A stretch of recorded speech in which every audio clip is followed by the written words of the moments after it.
Alright, we're continuing our 26 steps to become a religious Jew, and we're at step number 7, which is about Niddah, which is in the context of marriage.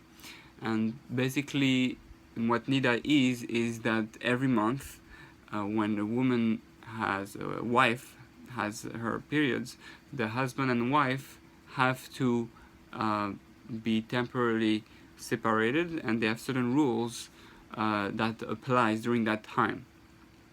So I'm not going to go in all the rules. I'm just going to speak about the basics. And the reason I put it already as number 7 is that it's very important because it really deals with the essence of what the marriage is, and it has to do a lot with our relationship with God, obviously. And so here it goes for the basic. So for 12 days, that's the minimum amount, unless there is unexpected bleeding, but usually for 12 days a man and a woman cannot be together physically, meaning they cannot touch and they cannot have sexual intercourse. Now, the reason why we have that period of time is in order to renew the intensity of the marriage. Number 1 is to be able to feel that I love not just because of your body, not just because of my physical attraction to you. I love you for who you are inside of you.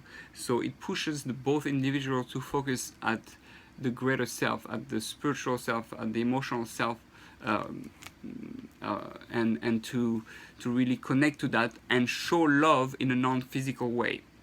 So we have those 12 days where you practice emotional love, intellectual love, spiritual love, but not physical love, or at least not in a direct way. That's the first idea. The second idea is to become sensitive. Again, it sounds very extreme that you cannot even touch. We're not allowed to pass something directly to each other. And the idea is to be aware of the power of touch and the power of doing something together. The question comes like that. It's very weird that if there's another woman, I go to shopping and I will give money in the hand of the person. How come I'm allowed to do that and not with my wife during that special time, those 12 days?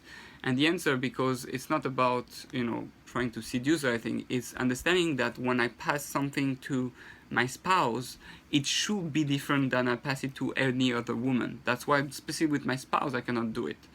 I have to feel that there's something unique going on, and that when I actually pass something to my wife, it is different. It should feel different, and it can create something much greater than passing anything to any other woman. Plus, there's obviously the sensitivity of the power of touch. There's a very good book called The Power of Touch. Touching is a very deep stuff, and to be able to understand how important and powerful touch can be, how sensitive it can be, then we refrain from touching so that we are connected to that power and then use it in a much more effective way after. And then there's during that time, the most important is where we say not having sexual intercourse. You cannot sleep in the same bed, and you cannot touch. Those are the most important things of that. There's more, but I'll let you discover that online. I just wanted to address those specific things because they are they're so important, because they represent the back and forth between two individuals.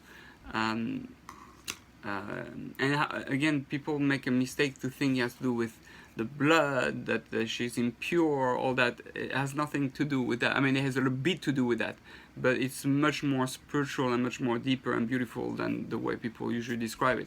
So there's that back and forth process where we're gonna separate and learn to seduce each other again, right?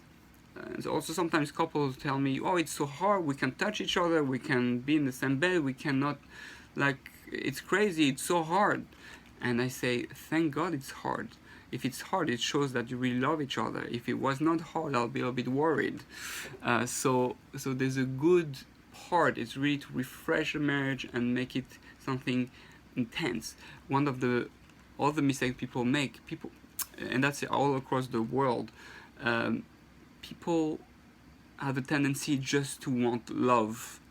Okay, we'll have a nice marriage. But how destructive that is. As human beings, we should not be satisfied with just love. We want passion, we want excitement, we want like the fire of love. And these things, one reason actually Jewish marriages are so successful compared to others in the world. The rate of divorce is much lower, and the reason is that this Niddah stage enables us to bring passion into the marriage, to recreate that intensity, that desire, and little by little inflame each other, so that after the end of 12 days, the woman goes into a mikveh. Mikveh is a bath of pure water, the same bath that people, non-Jews, converts in.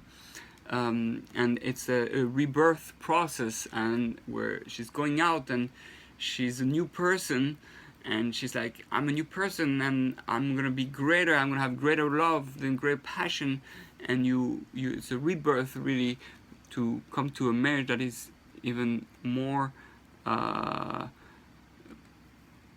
exciting and passionate, loving than before.